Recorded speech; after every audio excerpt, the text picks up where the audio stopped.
Up until this point, we've been primarily using embedded CSS, but also a little inline CSS.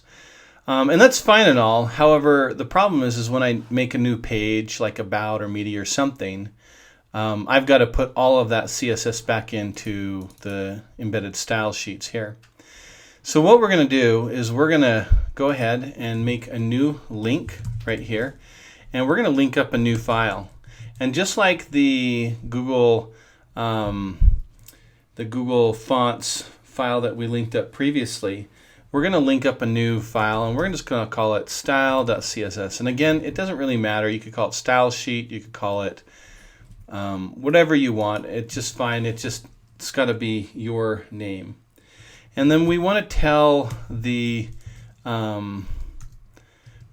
browser what kind of relationship does this file have with it. And if you want, you can also tell it what kind of type of file it is. It's not necessary to do that. You can validate without the type, but this is kind of an older thing, and it's nice to include in there. And so what I'm going to do is I'm going to cut out all of my CSS right here. Okay. I'm going to get rid of my style tags because we're going to link all of that CSS in. And I'm going to make a new file here, and we're going to match it up, style.css. Now again, it's important to make sure that we're not using uppercase or spaces in there, just because everything is case sensitive here.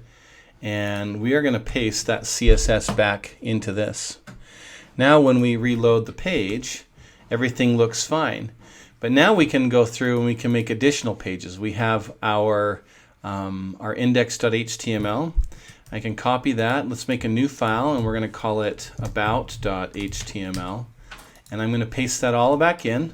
Maybe we'll take out a paragraph of text, and I'm going to say the monkey hut dash about or something, so we know that it is a little bit different. And I'm going to refresh this page and go to About, and you can see how that style came across, and I can jump back and forth between these two pages, and the CSS works for both. And so this is much more powerful and really is the approach everyone should be using moving forward.